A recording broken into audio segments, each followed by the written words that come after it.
The Department of Comprehensive Planning is responsible for land use, zoning, and growth in Clark County. I sat down recently with Comp Planning Director Nancy Lipski. Nancy, you've been with Clark County Comprehensive Planning for about 4 years, 6 months as the director. Comprehensive planning is certainly one of the most vital in all of Clark County, a number of divisions, land use, zoning, nuclear waste, Title 30. Tell me about your department. Our department is actually compact now. We have 60 some odd folks working for us. We deal with all aspects of planning. They go from nuclear waste, as you noted, Yucca Mountain, to parks planning, current planning, which is dealing with the day-to-day operations and the applications that are coming through, long-range planning that looks at future growth within the county. It also encompasses parks, trails, open space planning. We deal with federal lands, we deal with BLM, and any funding that we would have through the Southern Nevada Public Lands Management Act. We have a broad spectrum of what we do in our department.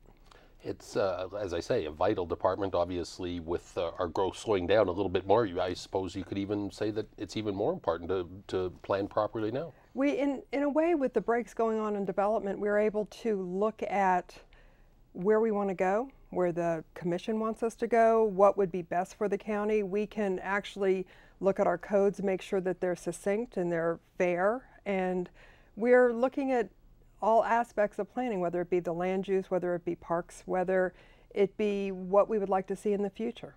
Let's break down some of these blueprints. I know the NRS, the state requires Clark County to have an actual master plan, and appropriately enough, it's called a comprehensive plan, right? There is a physical document that outlines these things. We have a comprehensive plan that's in two parts. The first part deals with the different elements, whether it be the fire department, metro, public safety. It could deal with things such as natural and man-made hazards. It looks at housing, that sort of thing, and it looks at what we would like the county to be and how we want to create policies, and that is adopted by the Board of County Commissioners and the Planning Commission. Then we have land use plans that break up the county into different planning districts, and that's a very open process. The land use plans look at how we would like growth to be, how we would like the industrial lands to be related to residential or the gaming and that sort of thing. So the state requires us to do it, and we do it. We're making sure we're right in line with NRS. I know Title 30 is something that is right there at the forefront also. I'm sure anybody in the planning or in the development industry is very familiar with this document and with these procedures as well. Right. Title 30 is it's the law of the land, shall we say. It gives everybody the blueprint as to what they can do. It gives everyone I guess, faith in what they can do. If I buy a piece of property and it's zoned residential and I know that there is a residentially zoned piece of property next to me, I know what can go on that piece of property, or if there's industrial or commercial or that sort of thing, because I can look at Title 30 to see what's allowed and what's not allowed and setbacks and that sort of thing. And if it doesn't meet the requirements in Title 30, then they have to go through waivers, or if they can get a waiver, or they just have to find another place to go. And again, your comprehensive planning is involved in everything from building an addition to your pool, I suppose. And let's take a larger example. I know recently Duke Energy is proposing to build a wind farm out near Searchlight. Right. They want to put 87 wind turbines out on the outskirts of town there, which is of course still part of Clark County. At what point does comprehensive planning get involved, and what are your responsibilities? Actually, we've been involved with this on and off for the last couple of years because they came in with a larger proposal for a couple of hundred wind turbines. They reduced it down to the number that you noted, and we, although it is on Bureau of Land Management land, we are still responsible for the initial approvals and that sort of thing. So we help with them with public outreach. There was a meeting in Searchlight that the commissioner had. Commissioner Sisolak is very proactive in making sure that the community knows what's going on, and we're involved with that. But every step of the way, we are talking to them, not necessarily advising them, but looking at their plans and saying what's realistic, what's not realistic, what concerns we may have, and that sort of thing. So. Would you describe your role as a referee, outreach, or do you wear Actually, several different hats? We wear a lot of different hats because we start with outreach We make sure that proposals go to the public, go to the town advisory boards or the community advisory councils, that sort of thing. But we also sometimes play referee in between the citizens and the community and the developer, because there's some things that are allowed by right and the community doesn't want it. So we do sometimes step in, and, or we don't step in, we might get brought in to say, okay, we understand that this is what you can do, but maybe you can think about more landscaping, more buffering, maybe put a parking lot in a different place and that sort of thing. So we wear a lot of hats in the development process.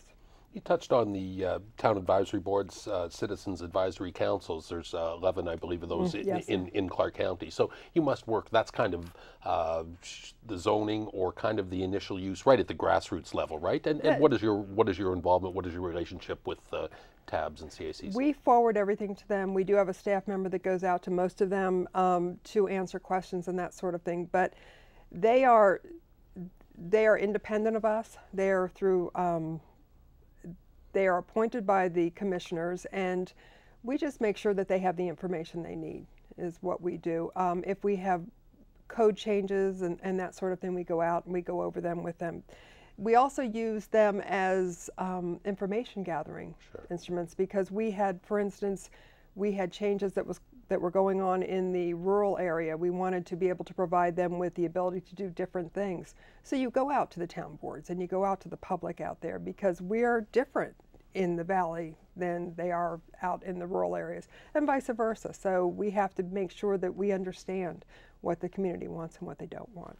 And then let's take that to the next step then. Obviously, you're very front and center during every twice monthly planning commission meetings with the Board of County Commissioners. Yes. Are you, what would kind of be your role at that level, at that point, Nancy? At the Planning Commission and at the Board of County Commissioners, our department runs the meetings, shall we say.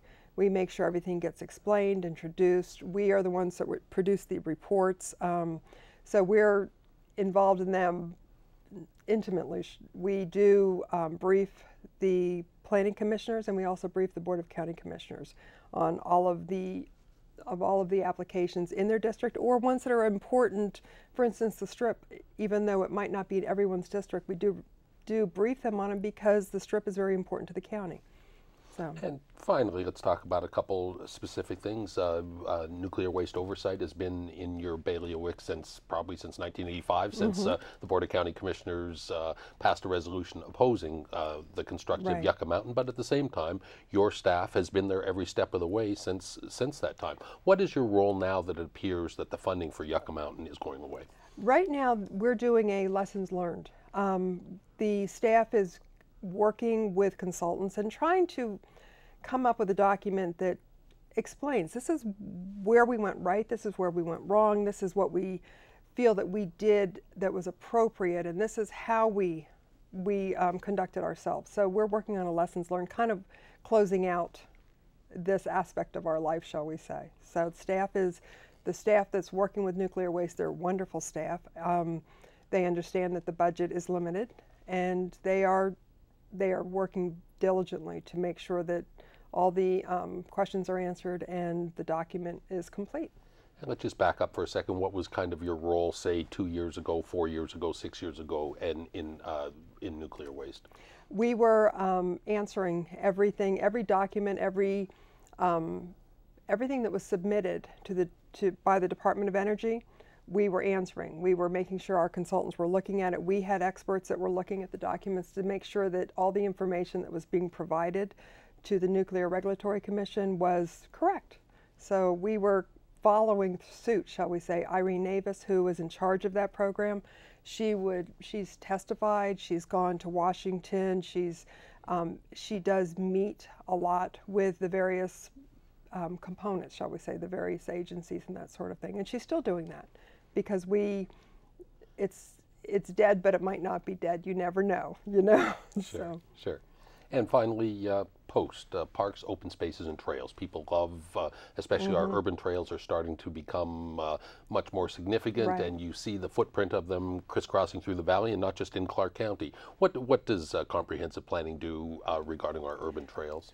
Well, of course, we try to plan them, but we're also looking at, we do studies, we go out, and it's kind of silly, but we count people at parks and see what they're doing, because We may say it's a wonderful thing to have a park that has 12 ball fields and a soccer field and a play gym. But what happens if we go out to Sunset Park and any time of the day it looks like people are picnicking or doing passive recreation? So is it in the county's best interest to build things that people are not interested in anymore? So we look at whether all of the population is covered with parks. We look at what populations are in various areas and maybe what would be best for them, and we plan for them. Parks and Recreation runs their programs. They run the parks, they make sure they're maintained, and they make sure that they're manned. But our department looks at the future and looks at what might be needed by the county. So we generally plan them. As well as we are coordinating with the Bureau of Land Management. We run all of the programs that the Secretary of the Interior has given us funding for, that sort of thing. So it's a very broad spectrum that we're dealing with. Well, we sure appreciate your work and keep up the good work, you and your 60-plus staff. Okay, thank you. Thank you, Nancy. If you'd